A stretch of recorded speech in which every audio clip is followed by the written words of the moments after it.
Hello, wonderful. This is Sarah, and I'm here with Carista Luminare, who has her PhD as well as more than 40 years experience as a counselor, consultant, and educator to individuals, couples, and families. And she's really an expert on attachment styles, which I'm excited to chat with today. How are you? I'm doing very well. I'm having a good day. Well, I'm having an interesting day, and I am happy to be at peace with you today and talk about attachment styles and Sure. how it affects our lives.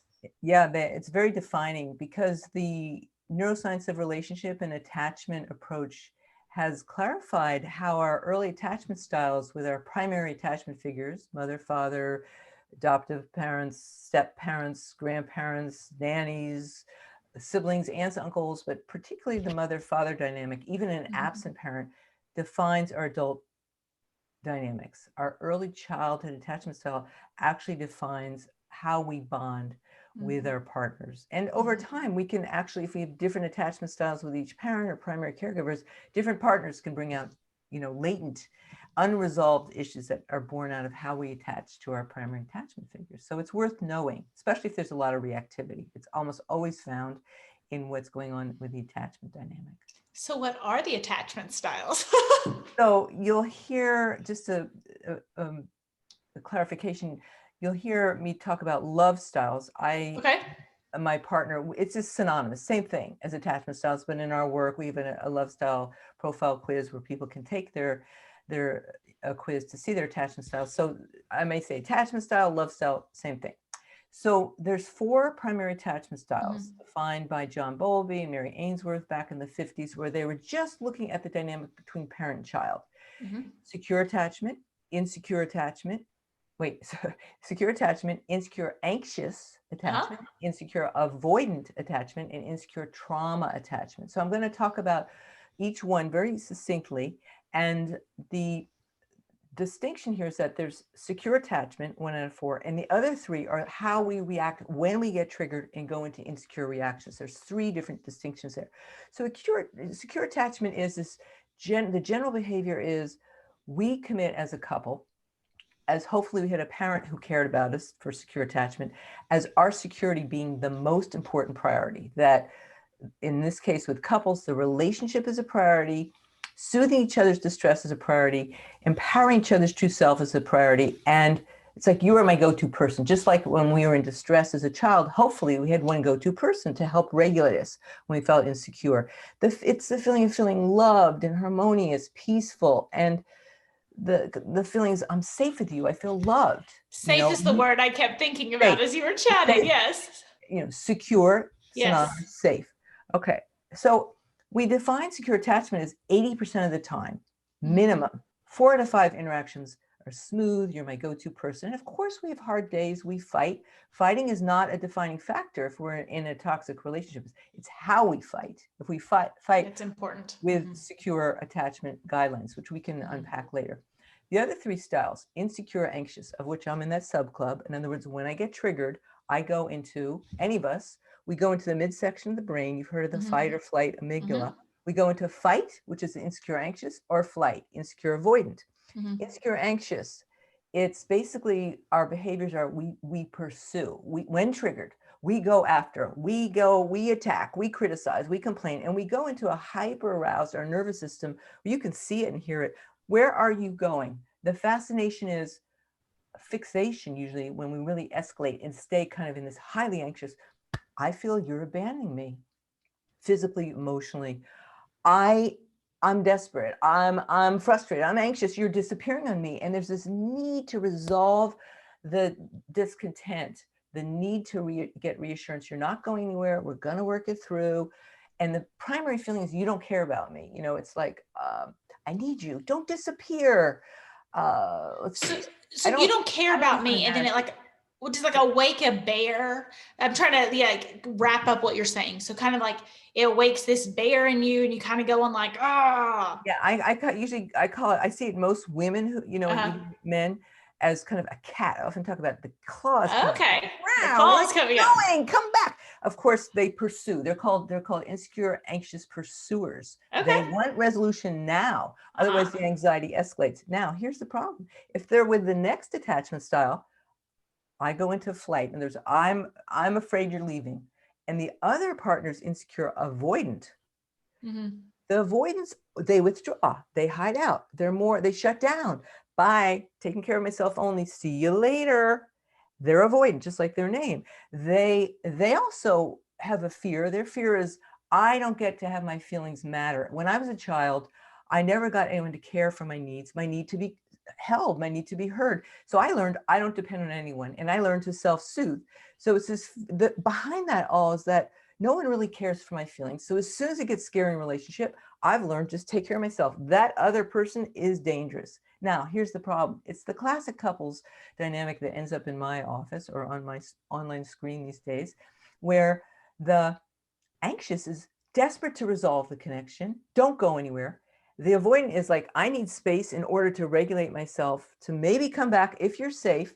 But you, that anxious one, you're flooding me, you're scaring me. You don't feel safe. So I'm going to keep pulling back, kind of numbing, going down. They're usually run by a lot of unprocessed shame. They're not good enough. The anxious criticizes them. Where are you going? You're not loving. But wait a minute, you're telling me I'm a bad lover or a bad person. You're making it really unsafe. And you expect me to open up and lean in and care for you when you right now are the scary cat clawing at me. So the thing is that the avoidant is, they're quieter usually.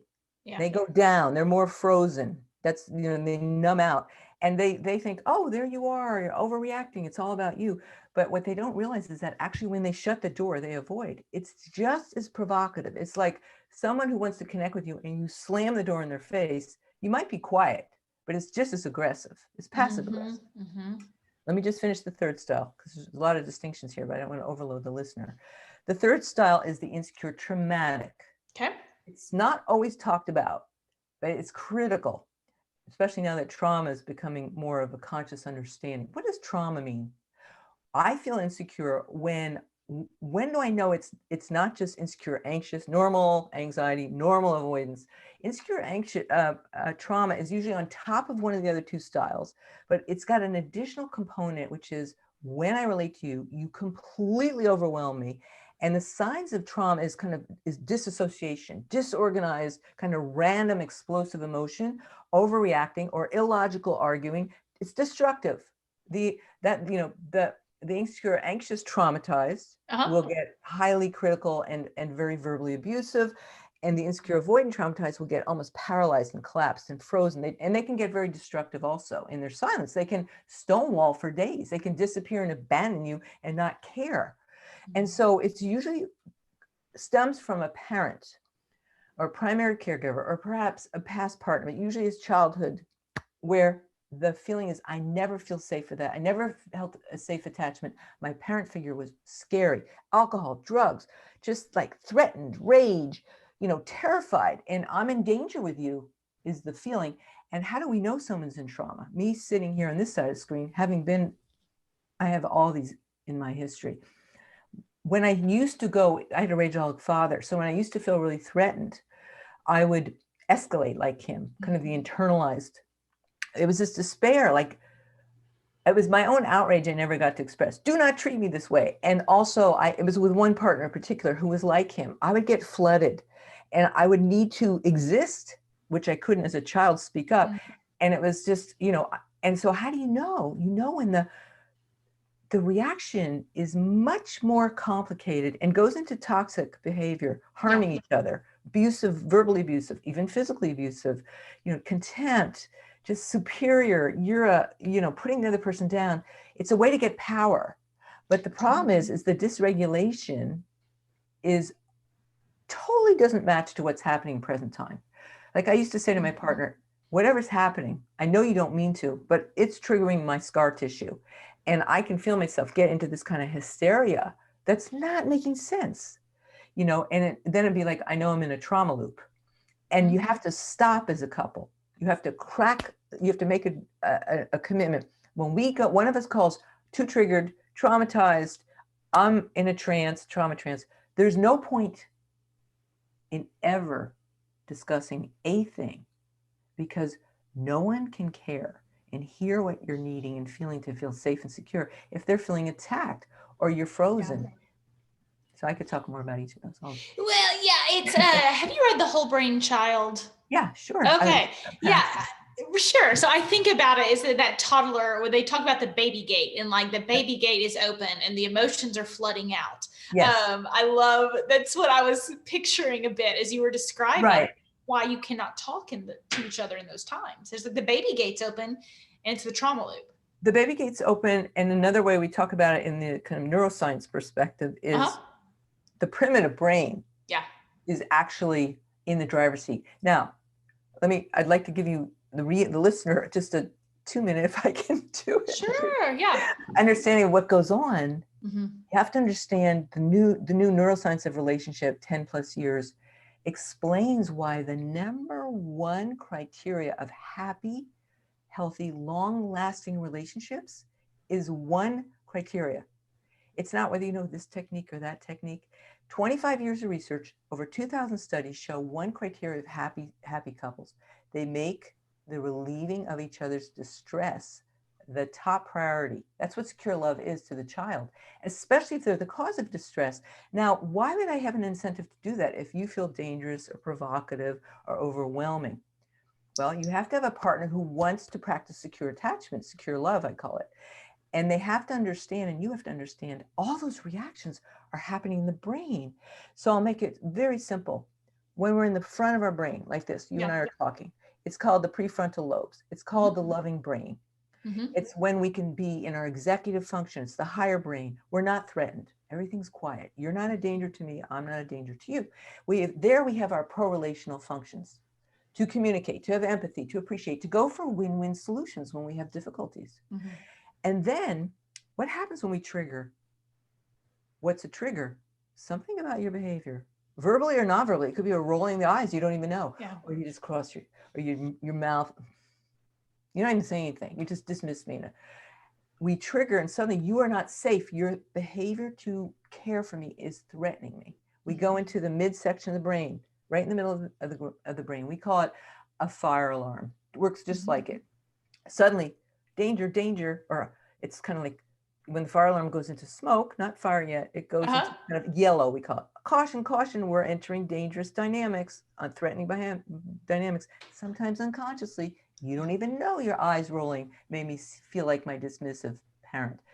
And at that point, that's when we go into our insecure attachment style. Suddenly, you're threatening. We go into what we call warring brain, primitive brain. It's literally in a more primitive part of the brain. Now, if we go into traumatizing each other, we go into the lower brain stem. And that's where we have the inability to be relational at all. But in this lower primitive brain, once we're hijacked, it's a nanosecond. All the rational pro-relational function goes offline. Now, couples don't know. At that point, a lot of what I teach them is report it. I'm in yellow. I'm in orange. I'm hijacked. I'm triggered. Okay. Stop. Pause. Yeah. So, recognizing I'm triggered. Yeah. I'm going into an unhealthy attachment. Okay. I'm not able to want to soothe you or soothe myself in a way that my capabilities offline. Yeah. My capabilities offline. I love that. Okay. Yeah. My capabilities are offline. I need a timeout. Right. It's exactly what it is.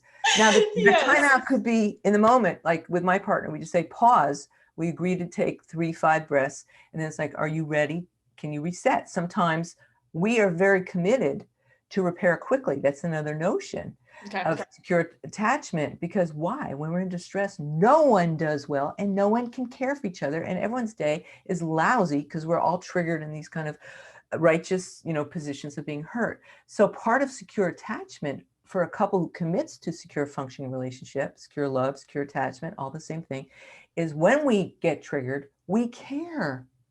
One, why would I care? Even if my partner upsets me, like last night over the clicker, out of the blue, why would I want to just dig in and ruin my night? Yeah. Even if I think he's being funky, it's like my night gets taken offline. I don't want to ruin my night. I was just having a great setup to have a good evening with him. So it's like, he took space, I took space. We came back, was like, are you over it? Yeah. Do you need to talk about it? No. Sorry. I just misunderstood you. Thanks. The end. Boom. I feel like this is a really important question. Was he wanting to watch basketball? Because my husband last night was wanting to watch the Lakers game, and I was very sad about it. I lucked out this life. I grew up with sports father, but my partner isn't into sports in that regard. But it wasn't even over the show. It was over something else, which is kind of, it was minor. That's the point. We don't need to trick each other. Now, if it's more significant, it could look like this. I go into insecure anxious, he goes into insecure avoidant when we get triggered, opposite, right? I realize he needs space. It's in my best interest and to tell my primitive child part that might get in the driver's seat of my self-expression and say, don't go out of the room. He now knows I'm going out, I'm coming back. And my child part goes, great. He needs space. It's in my best interest to get him space because we have a commitment. He's going to come back as soon as he's back online, and he's going to use that time to get back in his heart and get back into green, whatever it is. I'm also going to use the time because as long as I'm like, just chatting, he's not going to be able to be open as much. So then I do something and we decide 20 minutes, 5 minutes, one goes and gets the other. That's a big important distinction, right? Like this is not, I'm over you, I need a timeout and I'm gone for 3 days and I've slept with 2 women at the same time, right? Toxic. Yeah.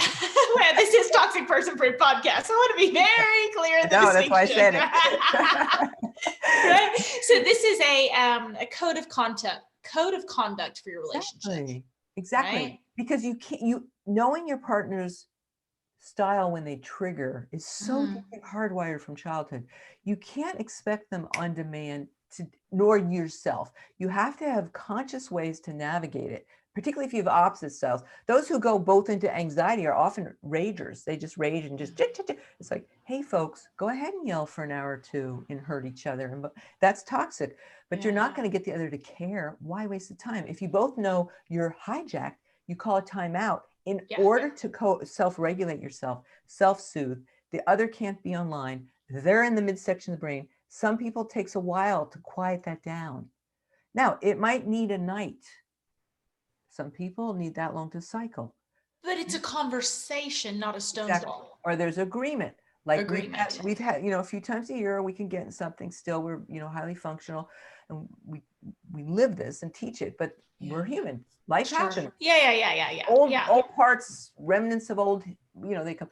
So we have an agreement, like take space. We don't resolve things late at night when we're running on empty. That's a setup.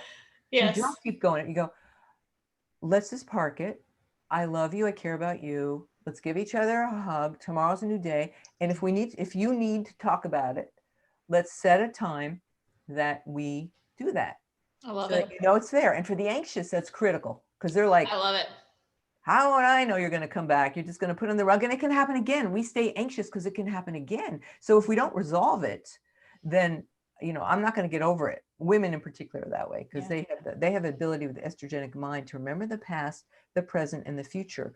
And if it's happened in the past and it hurt me, and just show me there's any, mild to severe spectrum, it's happening now. That means it can happen in the future. So I can't park it. I'm anxious because the avoidance is like, park it, deep freeze it, we're done. That's not me. My husband's a park it, deep freeze it. And he's like, how do you remember all this stuff? And it's like, there's another reason for that. Go ahead. Well, it's a safety mechanism. It feels like a safety mechanism. It is for him. Right. And for him. And for both of us. Him, it's not safe. And they learned avoid, park, don't deal, because that person's unsafe. My mother, father never cared for my feelings. I've never had the experience where someone cares for my feelings, so I don't bother.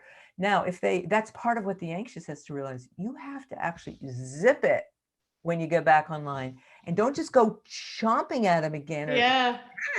He's going to disappear because he gets flooded. He needs to learn how to be vulnerable, and you got to give him space. And here's another thing: men in general, testosterone, brain.